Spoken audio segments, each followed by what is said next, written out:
Angel, and welcome to Angel's Recap. Today we'll be recapping Love After Lockup Season 2, Episode 5. So the episode starts with Michael and Sarah. So Michael and Sarah arrive at his mom's house. There's a bunch of family around. He's just happy. He's greeting all of them. And so in this scene, we learn that his mom isn't too comfortable about his relationship with Sarah, and that Sarah had to grow on her as the mother of his child. And also we find out that his mom knows about Megan and hasn't told Sarah, but the mom says that she's a traditional person. She doesn't support his relationship with Megan and Sarah, and that she just is trying to not get involved. She doesn't want to be involved with the drama. But if you're a traditional person and you don't want any of this drama going on, why are you enabling him by keeping this secret and lying to both of these girls? I don't think that's right of her as a mother. And also in this scene, we see a different side to Sarah. Throughout all the scenes we've seen, Sarah's been like, oh yeah, I love Michael. Michael is the father of my child. I can't wait for him to get out. But it seemed when she was like around his family in that environment, she took on a very urban tone, because all of a sudden she was just, oh, because they were talking about the sister's boyfriend. So Sarah's like, oh, where he live at, we can just go and pick him up real quick. And it was just really odd, because it's interesting to see how her whole accent and dynamic changed when she was around him and his family. So I don't know if she did that on purpose or if it was like an unnatural instinct. So while Sarah goes with his sister to pick up the sister's boyfriend so that he can meet Michael, Michael has like an iPhone. I'm not sure whose it is, but he FaceTimes Megan. And Megan, last episode, she made a big deal about how, oh, I'm not worried about Michael. Michael isn't important anymore. And how she's not going to be checking her phone. But, like, as soon as he called her, she picked up, she's just like, hey, Michael, like, how are you? They're all FaceTiming. She's so happy to see him. And then she asked him what his plans are. And he's saying how he has to go see his parole officer in New York because that's where he got arrested, I believe. And so she's like, oh, are you going to take the plane? And he's like, no, we're driving. And so she's like, oh, who are you driving with? And he's like, Sarah. And Megan is just like, oh, because you're taking a road trip several days to New York with your baby mama, right? So Megan's got kind of turned off about this. This is a red flag to her, because now she knows that something's up. And so she's thinking that maybe that was the main reason why he didn't want her to come. And so now her trust in him is kind of dying down.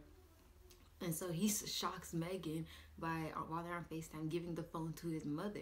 And so this is the first time she ever met his mom. And so she's like, oh my gosh, like, hey, hello. And like, it just caught her really off guard. And it's just super awkward knowing how the mother feels about both of the girls and how she thinks that none of their relationships is going to last anyway. And so, while they're on FaceTime, Sarah pulls back up with the sister and the boyfriend. And so he quickly hangs up. And then at the end of the call, he says, oh, I'm using someone else's phone, so you're going to have to buy me a phone that has FaceTime. I honestly hope that was a joke and like Megan doesn't take that seriously. We do know she sent him thousands of dollars over the course of their relationship. So I really hope she doesn't buy him an iPhone. Like, no, Megan, don't do it. Don't do it. So when they get there, he meets the boyfriend, typical big brother stuff. Like, oh, are you going to treat her right? Blah, blah, blah, all that. Which is very ironic since he's literally playing two girls. And then he wants to check this guy about dating his sister. But whatever, hypocrisy at its finest. So some drama occurs because some of Michael's old friends that he used to be in the studio with, because he was a rapper before he got arrested, show up to take him to the studio. And Sarah is not having it because she's like, you just got back. Why do you want to go to the studio with them? We haven't spent any time together. And so they're just like, you need to chill out. He can hang out with his family. So I feel that Sarah overreacted in that situation, because you guys are going to be living in New York together. So why is it a big deal if he goes off to the studio with his friends? You guys are literally gonna take a road trip together and live in New York together. So I think that she overreacted. Then she's giving him like an ultimatum. She's like, oh, if you go with them, I'm not gonna be here when you come back, all of that. And Michael's kind of just like, watch your mouth, and he decides to go with his friends. And Sarah is just crying because she's like, oh, I thought it was gonna be so much easier once he gets out, and it's not as easy as I thought it was gonna be. And I'm just like, Sarah, if only you knew how interesting this whole situation really is, because he's talking about how he doesn't feel like he's out of prison because he wants to be with Megan so bad, but the real reason that he's staying with Sarah is because of his daughter. And I think that explains the whole situation, because I know a lot of people were confused, like, why did he marry Sarah if he likes Megan so much? And so he married Sarah to kind of make her comfortable so that she wouldn't try to take his son away from him. I mean, his daughter away from him. So this is going to be an interesting couple to see throughout the rest of the season. So the next couple we'll be discussing is Matt and Caitlin. So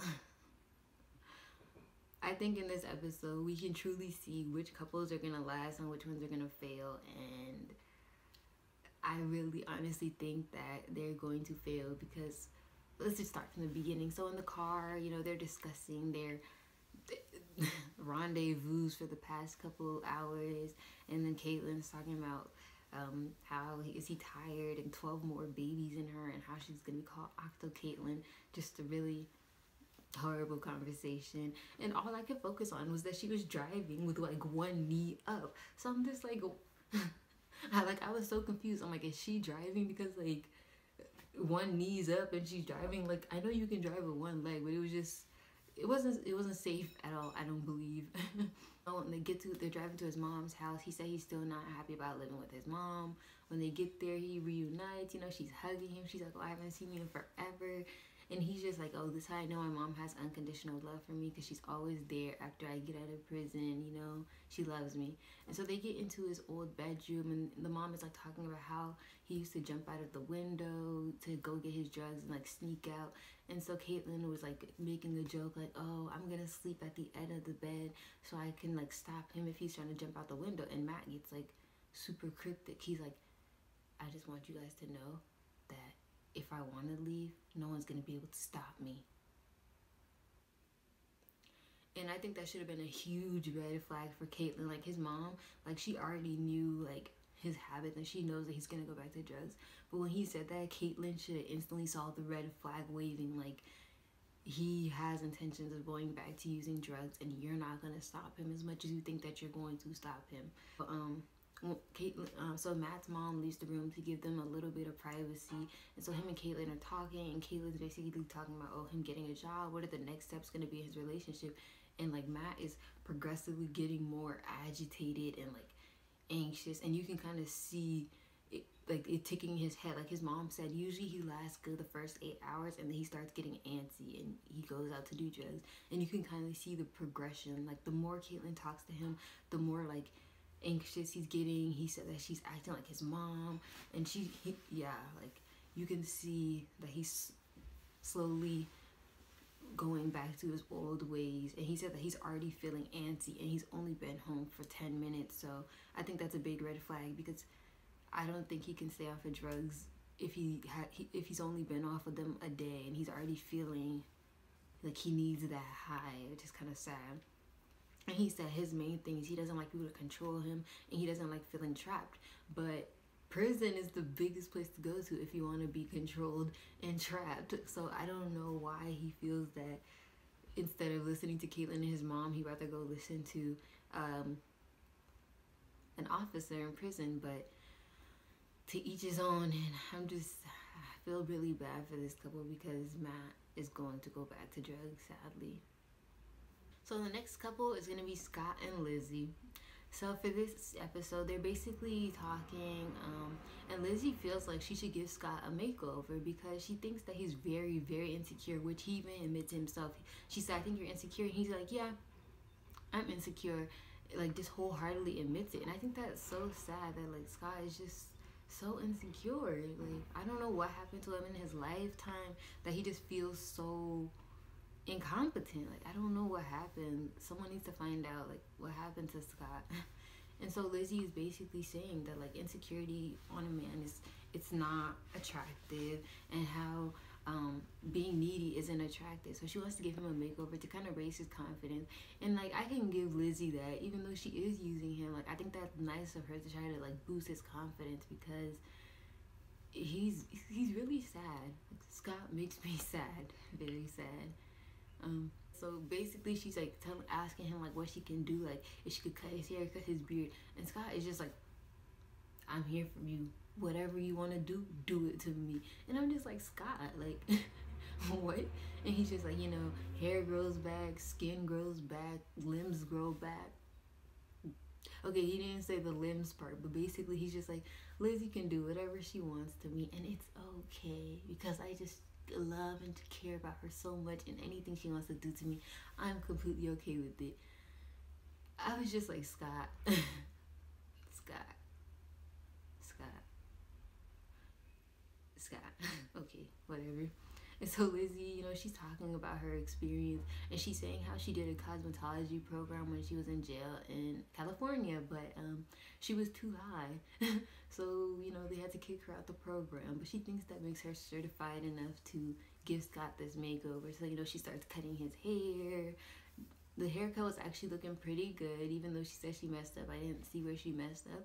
And the part that got a little bit strange, so she like walks over to Scott. She's like, Scott, I have something. And she like whips out a razor. And she's all like, it's a straight edge razor. I'm going to shave your beard now. And so she gets like really close to his face, and she like starts scraping away.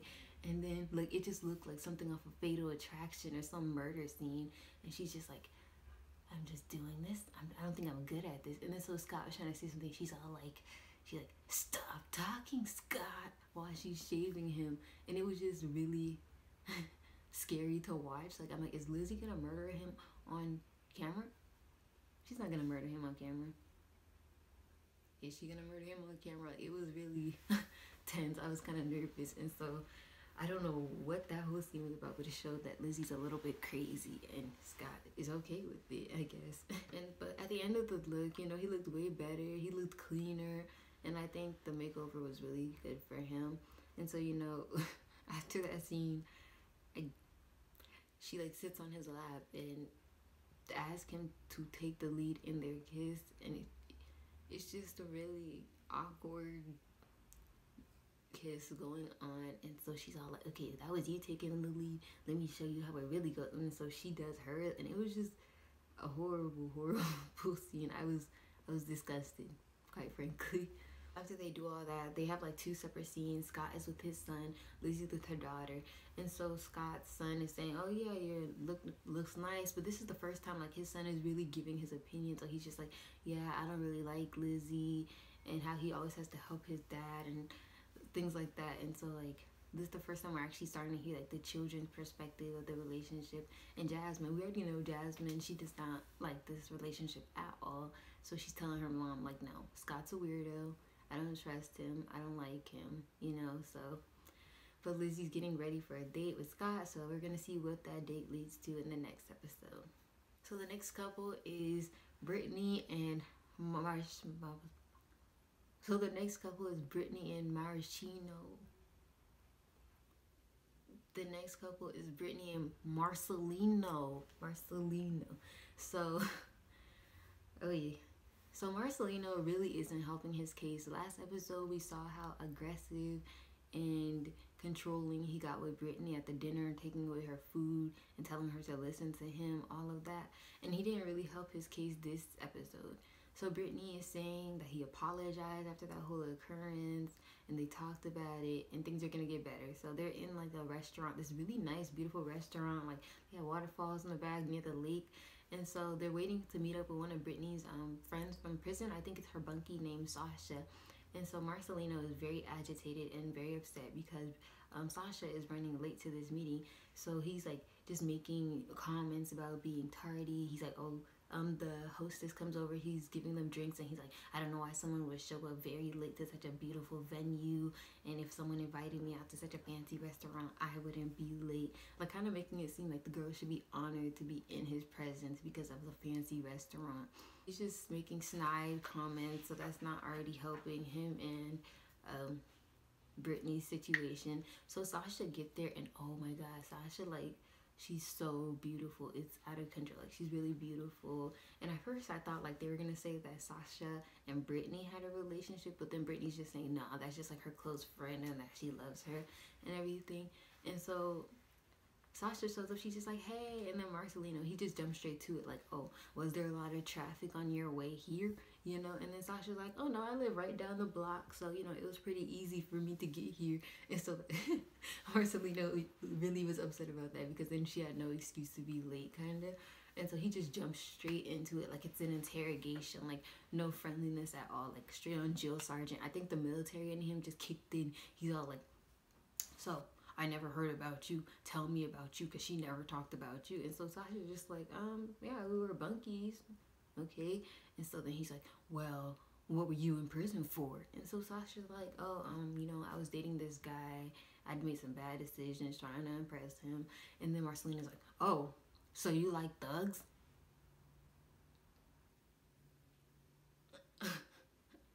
And all of us, like, I was like, whoa, that escalated quickly. And so Sasha's just like, no, like, we all make mistakes in our life. Like, whoa, where did that come from? And so Brittany, she's just like, you need to chill, because it was really aggressive the way he came at her. Like, I was like, whoa, that was a lot, you know? And so then he's just like interrogating her, and, you know, she's just giving him the responses. And so he's saying, because then so Brittany was saying how Sarah's like her family, and so he's saying the only people who are truly your family aren't your family, because they're always there to support you. So Brittany's like, no, that's wrong. I completely disagree, because I was a homeless teenager, and my family, they were selling drugs outside the living room. I called all of them for help. They didn't help me. Only strangers helped me. And so Marcelino, I guess, like, he didn't have a response to that, so he's just like, I'm going to go to the restaurant. And he just gets up and like walks away. And so so Brittany and Sasha start talking more, and Sasha's just like, wow, he's intense. Like, what's going on with him? What was his problem? And Brittany's like, I don't know. He's just controlling like that. He just wants things to be perfect. And so they start talking about if Brittany has told Marcelino about her relationship with the girl from prison. And so Brittany's like, I haven't told him about that yet. And then how she's been in contact with the girl who's her ex-girlfriend that she loves so much. She's like, oh, I haven't told her about him. I haven't told him about her. But like, now she's out of prison, she wants to meet up. We always talked about maybe getting together in the real world and not the prison world. So yeah, and so like, I think we can all see where this relationship is going to go, even based on the way that Marcelino's acting.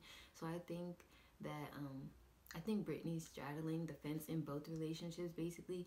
Like, she's keeping her options open because she truly loves the girl, but then she also knows that Marcelino will support her.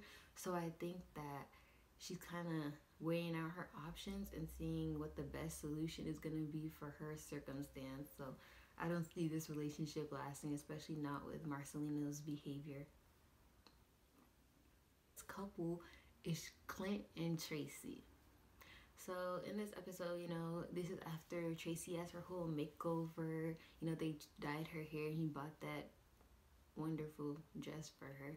And so they go out to like this like really nice restaurant. You know, Brittany, she's just so happy. She's like, oh my God, like 10 hours ago I was eating prison food. Now I'm at a fancy restaurant eating restaurant food. Like, she's so happy.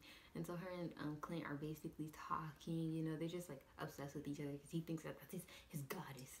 And so, you know, Clint proposes. She says yes. They're just super duper happy.